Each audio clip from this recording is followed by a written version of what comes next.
ನಮಸ್ಕಾರ ಪ್ರಜಾಧ್ವನಿ ಟಿವಿಯ ವೀಕ್ಷಕರಿಗೆ ಸ್ವಾಗತ. ನಾವು ಹೋದ ಸಂಚಿಕೆಗಳಲ್ಲಿ ಏನು ನೋಡ್ತಾ ಇದ್ದೀವಿ ಅಂದರೆ ಮ್ಯಾನಿಫೆಸ್ಟೇಷನ್, ದುಡ್ಡು, ಖ್ಯಾತಿ ಇದ್ರ ಬಗ್ಗೆ ಎಲ್ಲ ನೋಡ್ತಾ ಇದ್ದೀವಿ.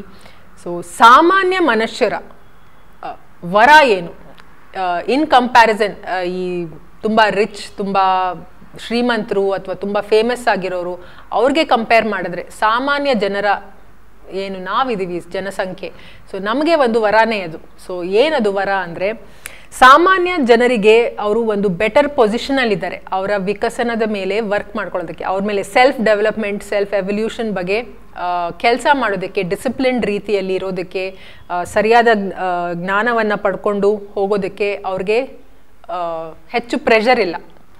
ಯಾಕಂದರೆ ರಿಚ್ ಮತ್ತು ಫೇಮಸ್ ಯಾರಿರ್ತಾರೆ, ತುಂಬ ಹಣ, ತುಂಬ ಖ್ಯಾತಿಯನ್ನು ಪಡೆದಿರೋರಿಗೆ ಅವ್ರಿಗೆ ಸಮಯ ಇಲ್ಲ, ಅವರಲ್ಲಿ ಪ್ರೆಷರ್ ಜಾಸ್ತಿ, ಎಲ್ಲ ಥರದ ಪ್ರೆಷರ್ ಅವ್ರ ಮೇಲೆ ಜಾಸ್ತಿ ಇರುತ್ತೆ. ಸೊ ಹಾಗಾಗಿ ಅವರು ಇವಾಲ್ವ್ ಆಗೋದಕ್ಕೆ ಅವ್ರಿಗೆ ಅಷ್ಟು ಆಗಲ್ಲ ಅಂತಲ್ಲ, ಬಟ್ ಕಷ್ಟ.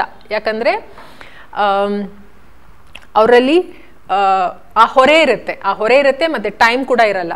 ನಾವು ಈ ಭೂಮಿ ಮೇಲೆ ಬಂದಿರೋದು ಇವಾಲ್ವ್ ಆಗೋದಕ್ಕೆ. ಇದನ್ನು ನಾವು ಹೋದ ಸಂಚಿಕೆಗಳಲ್ಲಿ ಸ್ಟಾರ್ಟಿಂಗಿಂದ ಹೇಳ್ಕೊಂಡು ಬರ್ತಾ ಇದೀವಿ. ನಮ್ಮ ಪರ್ಪಸ್ ಆಫ್ ಲೈಫ್ ಏನು ಅಂದರೆ ನಾವು ಇವಾಲ್ವ್ ಆಗೋದಕ್ಕೆ. ಸೊ ನಾವು 3 ಮೋಸ್ಟ್ ಇಂಪಾರ್ಟೆಂಟ್ ಥಿಂಗ್ಸ್ ಏನು ಮಾಡಬೇಕು ಅಂತ ನಾವು ಒಂದು ಸಂಚಿಕೆ ಮಾಡಿದ್ವಿ.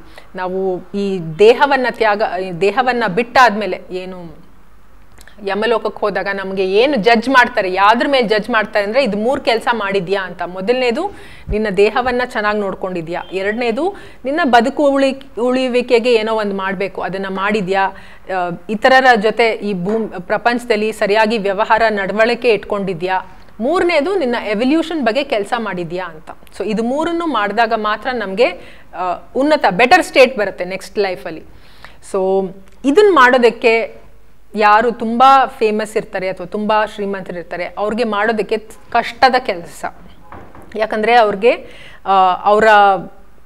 ಆ ಸೈಕಲಾಜಿಕಲ್ ಸಾರ್ಟಿಂಗ್ ಇಲ್ಲದೇ ಇದ್ರೆ, ಅವರ ಮಾನಸಿಕದಲ್ಲಿ ಅದು ಸರಿಯಾದು ತಪ್ಪ್ಯಾದು ಅಂತ ಆ ಡಿಸರ್ಮೆಂಟ್, ವಿವೇಕ ಇಲ್ಲದೇ ಇದ್ರೆ, ಆ ಜ್ಞಾನ ಇಲ್ಲದೇ ಇದ್ರೆ ಅವ್ರಿಗೆ ಆ ಪೊಸಿಷನ್ ಏನೋ ಬಂದ್ಬಿಟ್ಟಿದೆ, ಆದರೆ ಆ ಪೊಸಿಷನ್ನ ಹೇಗೆ ಉಪಯೋಗಿಸ್ಕೋಬೇಕು ಅಂತಲೂ ಗೊತ್ತಿಲ್ಲ, ಅವರು ಹೇಗೆ ಇವಾಲ್ವ್ ಮಾಡ್ಕೋಬೇಕು ಅಂತಲೂ ಗೊತ್ತಿರಲ್ಲ. ಆವಾಗ ಅದು ಕಷ್ಟ ಆಗುತ್ತೆ ಅವ್ರಿಗೆ. ಆದರೆ ಜನಸಾಮಾನ್ಯರು ನಾವೇನಿದ್ದೀವಿ ನಮಗೆ ಅದು ಸುಲಭ. ಯಾಕಂದರೆ ನಮಗೆ ಒಂದು ಟೈಮ್ ಇದೆ ನಮ್ಮನ್ನು ನಾವು ಇವಾಲ್ವ್ ಮಾಡ್ಕೊಳ್ಳೋದಕ್ಕೆ. ಒಂದು ಪ್ರೆಷರ್ ಇಲ್ಲ, ಆ ಪ್ರೆಷರ್ ಇಲ್ಲ ನಮ್ಮ ಮೇಲೆ, ಆ ಒತ್ತಡ ಇಲ್ಲ, ಎಕ್ಸ್ಪೆಕ್ಟೇಷನ್ ಇಲ್ಲ.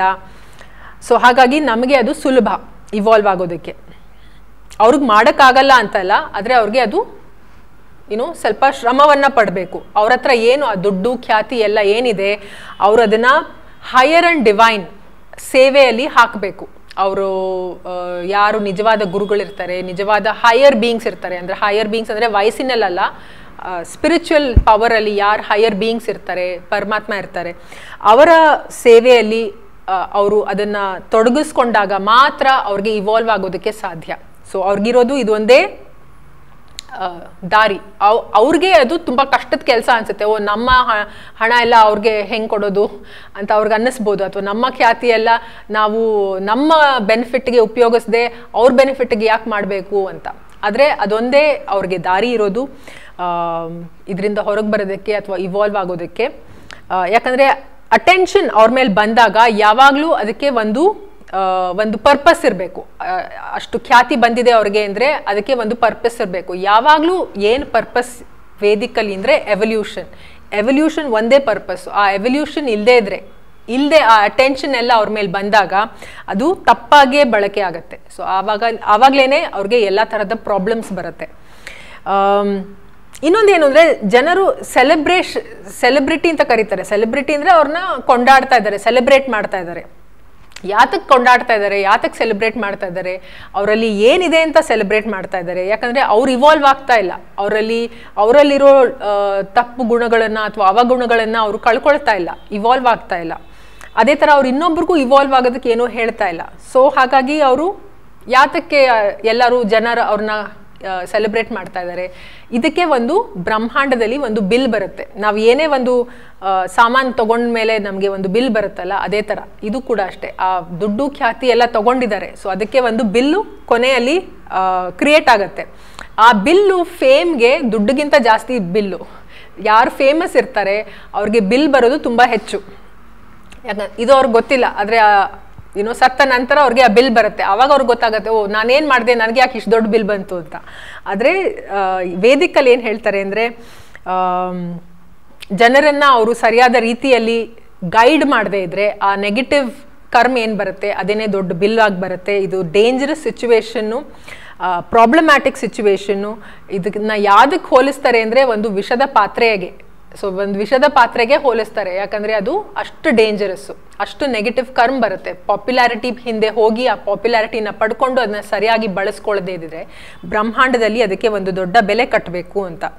ಸೊ ಜನರಿಗೆ ಈ ವಿಷಯ ಗೊತ್ತಾದರೆ, ಈ ರೀತಿಯಲ್ಲಿ ಅವ್ರು ಅರ್ಥ ಮಾಡ್ಕೊಂಡ್ರೆ ಅದ್ರ ಹಿಂದೆ ಅಷ್ಟು ಹೋಗಲ್ಲ. ಇವಾಗ ಏನು ಜನರು ತುಂಬ ಹೋಗ್ತಾ ಇದ್ದಾರೆ, ನನಗೆ ಪಾಪ್ಯುಲಾರಿಟಿ ಬೇಕು, ಫೇಮಸ್ ಆಗಬೇಕು, ದುಡ್ಡು ಬೇಕು, ಅದು ಬೇಕು, ಇದು ಬೇಕು ಅಂತ. ಸೊ ಅದ್ರ ಹಿಂದೆ ಅಷ್ಟು ಹೋಗಲ್ಲ.